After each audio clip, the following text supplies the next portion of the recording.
but daughters change dads. Like you raise your daughters to one day take your place. You want your son to be bigger and stronger than you and smarter than you. You always worry about your daughter. You always want to. Hi guys, welcome to the Legend of Heroes Charles through Daybreak. We're doing a little bit of a history recap. Okay, this will be a separate episode. As we look into it, this is I believe it's the 11th game in the series, which is another reason why I want to go back. Daughters change you. Sons build your pride and your love, and it's the same love, but it's different. But a daughter, I love you, daddy.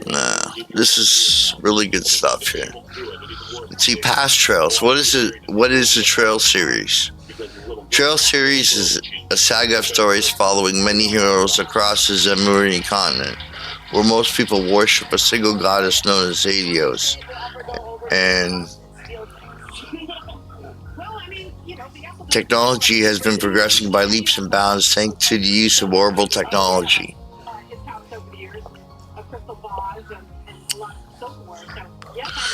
Zemuria is a storied continent full of strife between major nations, like the Erebonian Empire and the Coward Republic, and the mysterious society of Ouroboros lurks in the shadows. The many stories of trails are told through the eyes of the heroes that stand on the edge of these conflicts between light and dark, tradition and innovation, right and wrong, all to protect that which they cherish. A bright-eyed girl following her dreams to become a bracer, just like her father. A newly anointed officer of the Crossbelt Police Department tasked with leading the fledgling Special Support Section. A young cadet at Thor's Military Academy in trials and tribulations he goes through alongside his classmates in Class 7. Each has carved their own shining trail through the shadows of this age. Okay, so that's just kind of like a general.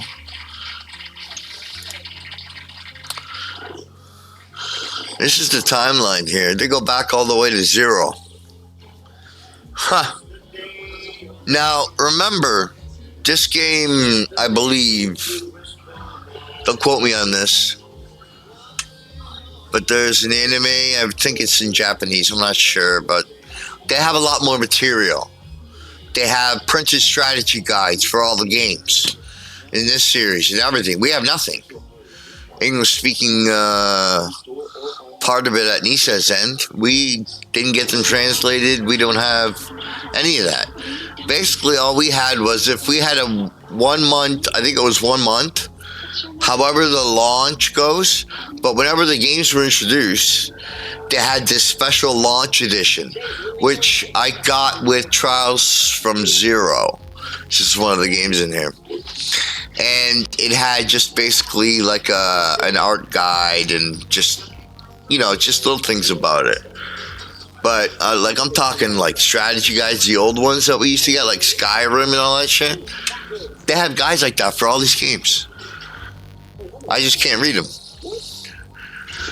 Kind of wish I took Japanese in school, but it was all French in Canada. It was like French. To target the source of pain with non-steroidal anti-inflammatory medicine. You could go, you take French regularly, or there was French immersion, which was all French. So I just took the French growing up, right, like in elementary school and stuff. And we had to take French as a second language in Canada. And it's good. I know some French. So, I mean, at least that's good. Opens you up a bit to a different language. But Japanese is what I would have went for. Maybe Chinese or something easy to read or something. Anyways, that's 0. The Great Collapse wipes out the ancient Zemurian civilization, ushering in the Dark Ages. At S500, the Dark Ages end, thanks in great part to the efforts of the Septian Church. Sounds like they had a few crusades. Sing the perfect gift today. Go to chocolate.com. S947, the War of the Alliance erupts in the Erebonian Empire. S952, the War of the Alliance comes to an end Dreichels is crowned emperor. S1100, the citizens of the Coward Kingdom revolt, leading to the creation of the Coward Republic. S1134, Crossbell becomes suzerain state beholden to both Erebonia and Coward.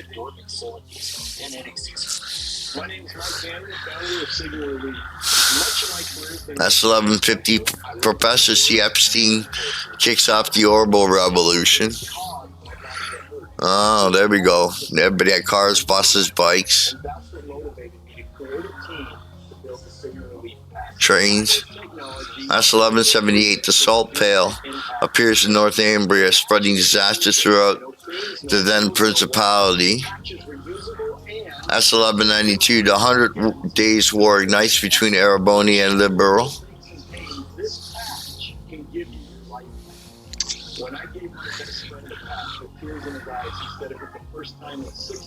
S1196, Samuel Rocksmith is elected president of Calvert. S1198, a cooperative international plan is put into effect to eradicate the DG cult.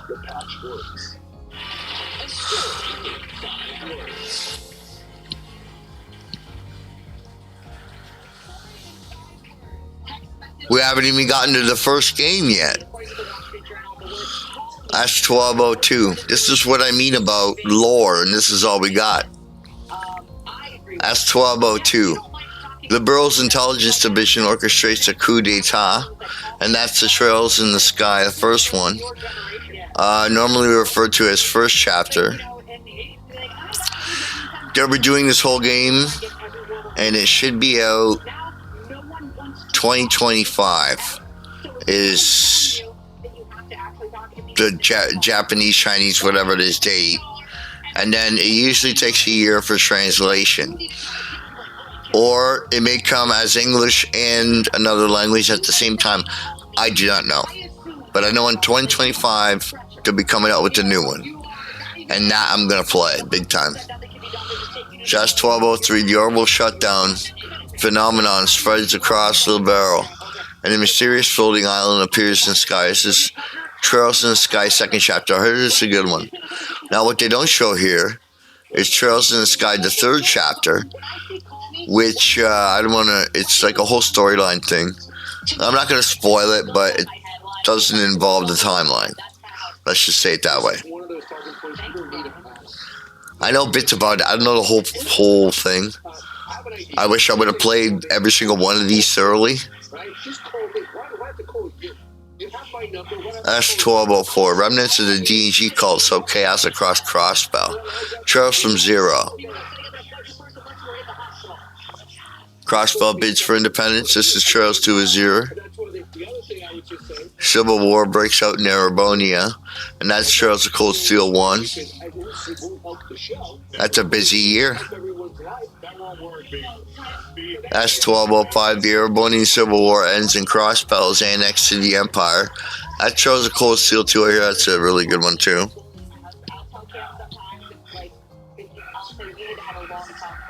S1206, President Rocksmith fails to be re-elected as president.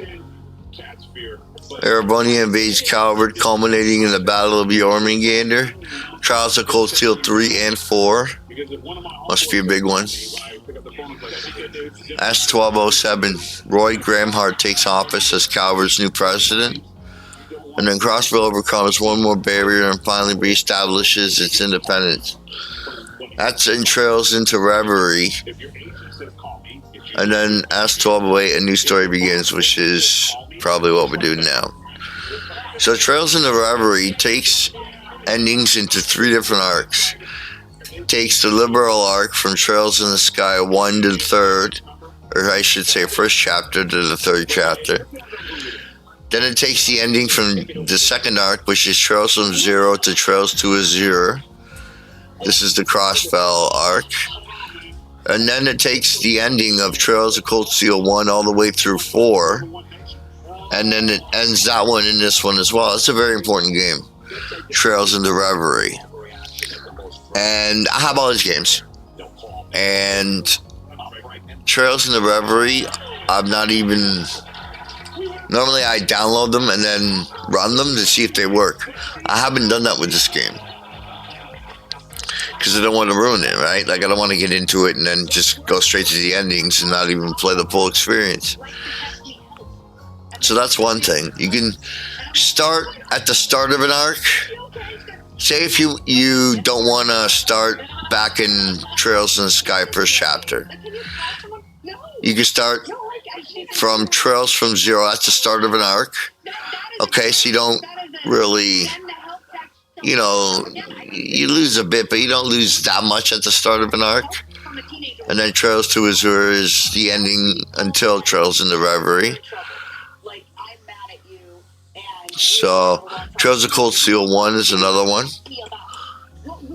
You can play that one maybe in consecutive to another playthrough, which is what I'm going to do. I'm doing Daybreak this one. And Trails of Cold Steel 1. Then by February 14th, Valentine's Day. Not much of a Valentine's for us gamers, let me tell you that much. At least the majority of us gamers who are single male and usually are what they call us. What's the new term? YouTube grifters? I laughed so hard first time I heard that. I'm like, yeah, it just makes funny. It's so funny. But I guess there's a lot of us. I don't mind. Okay. Now, here's all the games in sequential order.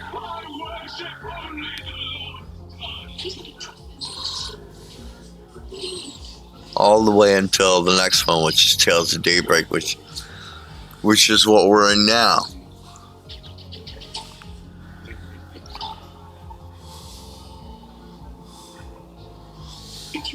Okay, so Trails in the Sky, first chapter.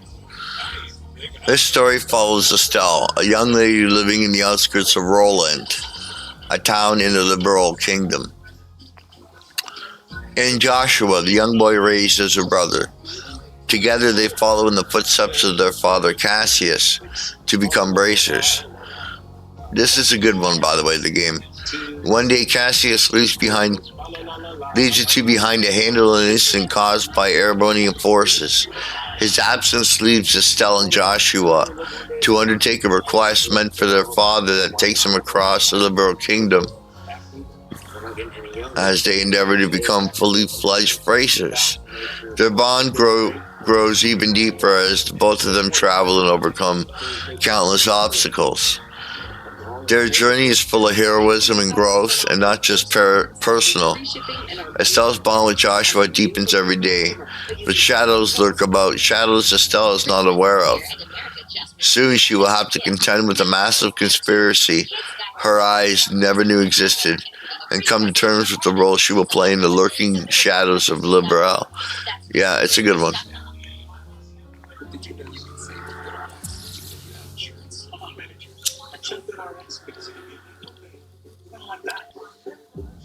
Even if you have insurance, GoodRx cannot be saved. Another good reason to check GoodRx. Trails in the Sky, second chapter. Together with the comrades, Estelle and Joshua help prevent the coup d'etat brewing in Liberal. Soon afterwards, on the night of the Queen's birthday, Joshua confesses to Estelle. He professes his love and even comes clean about the past he has no longer held secret from her before vanishing into the night. Now, a fully fledged bracer, Estelle sets out on another journey. This time a much more personal one, vowing to not rest until Joshua comes back to her. Estelle and her companions, also joined by the traveling priest Kevin, soon embark on a fateful journey as the mysterious society of Ouroboros shadows loom over them. Will she be able to both save Joshua and put a stop to the society's plans? What hidden truths await the young bracer? And this is the Trails in the Sky the third, which didn't show up on the timeline. Let's see if here we can sort of figure out why. Trails in the Sky the Third. Though many know Kevin Graham as a traveling priest wandering the continent, few know of his true identity as the heretic hunter, fifth dominion of the Growls Ritter. Shit, I read that pretty good. And that's hard to pronounce. In the aftermath of the recent incident in Liberal, he comes across an artifact known as the Recluse Cube. During the investigation and retrieval of the artifact, he and Reese, childhood friend and newly appointed squire, get dragged into the mysterious dimension known as Phantasma. Cosmetic treatment trends are shifting away from the exaggerated Kim Kardashian. Alright, Kennedy, according to recent stats, this is from the UK, which is a giant maze of bold new locations drawn from memory, along with devils and fiends ripped straight from the pages of church scriptures. But old vistas are not the only familiar sight in Phantasma, as they reunite with old companions like Estelle and friends who are also drawn into Phantasma. Soon Kevin and Reese set out on a search for answers to the many mysteries of the Recluse Cube, as they also contend with the many demons of their past. Okay.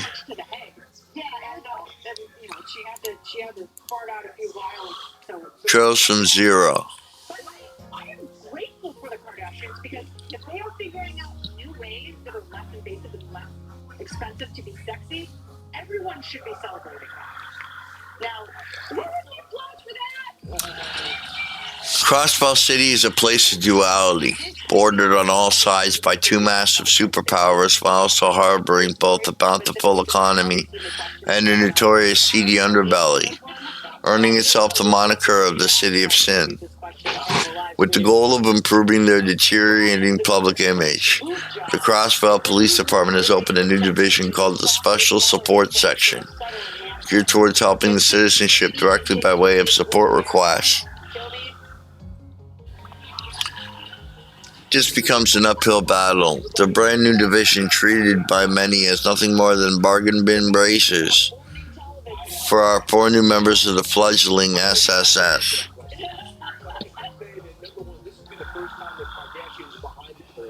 Because they are sitting there with big butts and their hand slips, and the country is left them behind for the first time. Comprised of Lloyd, a rookie detective following the footsteps of his late brother, star of the first division, Ellie, a polite and brilliant young lady, Randy, a suave Crossbell Guardian Force X member, and Tio, a genius girl transferred from the Epstein Foundation.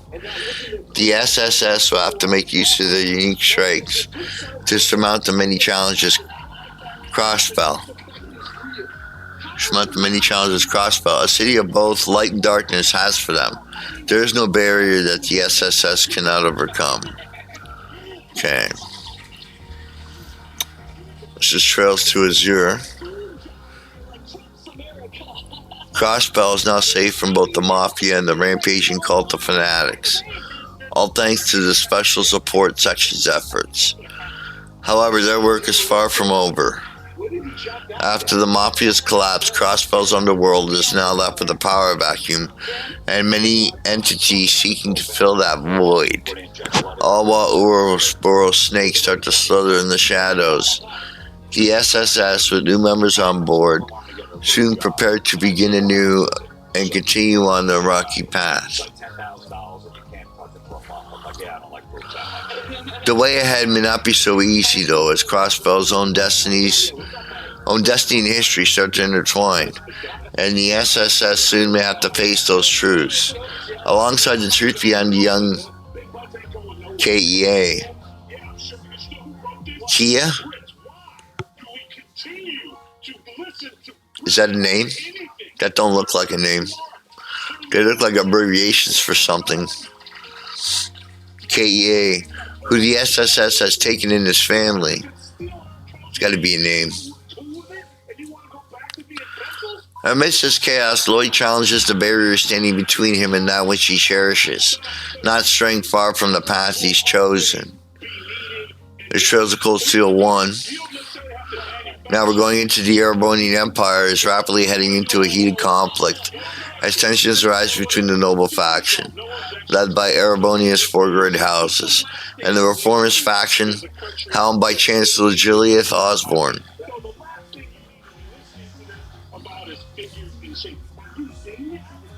Sequestered away from the heart of the conflict lies Thor's military academy. This one I played a bit. This is a good one too. This year, harboring a special new class plaid in peculiar red uniforms, the recently established Class 7 breaks the mold with both an all-new curriculum and the intermingling of nobles and commoners. One of its members, Reen, overcomes the occasional conflict between classmates to form deep bonds with them, each one a unique character of their own, with differing backgrounds. Yeah, that's it. Class 7's field study soon takes them to every corner of the Empire, so they get a hands-on experience with the Empire's many conflicts.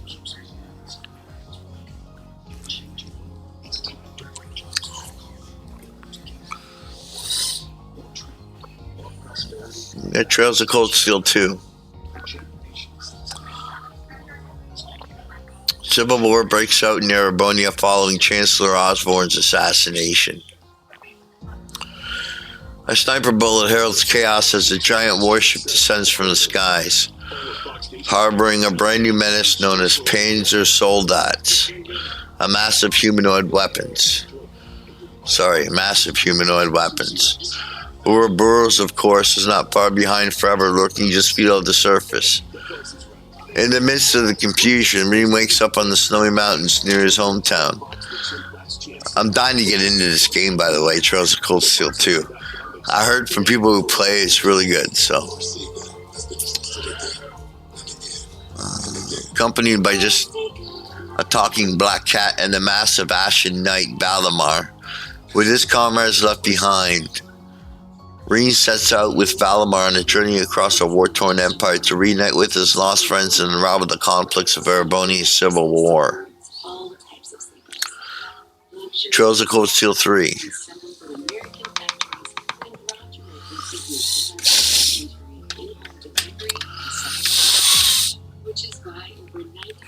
Allergies this time of year. At least I think they're allergies. It's just the nose. See, 2 years have passed since the end of the Erebonian Civil War. Though weighed down by the tragedies and conspiracies surrounding him, the now graduated Reen Schwarzer finds himself appointed as an instructor in the newly established Thorn's Branch campus as head of Class 7 successor.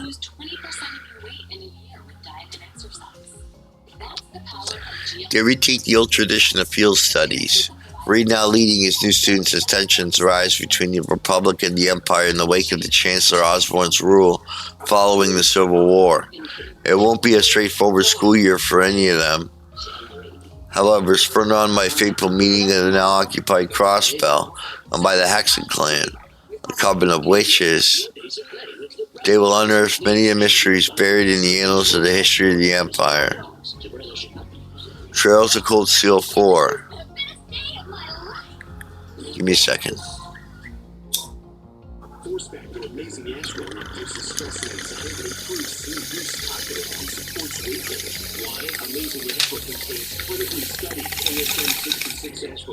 Rush to Walmart and find amazing ashwa from Horseback. Your loved ones are getting older, and they need your support. Care.com is here. It's an easy way to find background checks to your caregivers in your area and some peace of mind. See why millions of families have trusted you. Let's see. Trails of Cold Steel 4. Old and new Class 7 wake up in Erin Village, the home of the Hexen clan. Sullen after all the tragedies that came their way, Reen's been chosen as a sacrifice for the curse of Erebonia. Oh boy. A curse that's been, it sounds like what half my family did to me, external family. Cousins, ninth cousins, all that crap. Curse that's been slowly eating away at the core of the Empire and its people. Conflict and all-out war between Erebonia and Calvert is all but inevitable as the population of the Empire gets manipulated by the curse. All the while, the 7 Divine Knights are on a crash course to enact their destined rivalries. With the massive weight of the impending Battle of Jormungandr. Shit, I think I might have been a Viking in a previous life, man, because that rolls off the tongue easy. On their shoulders, Class 7 must endeavor to reveal the accursed truth of the Empire and its lost septarians and put an end to the Great Twilight and Osborne's machinations. Let's see. Trails into Reverie.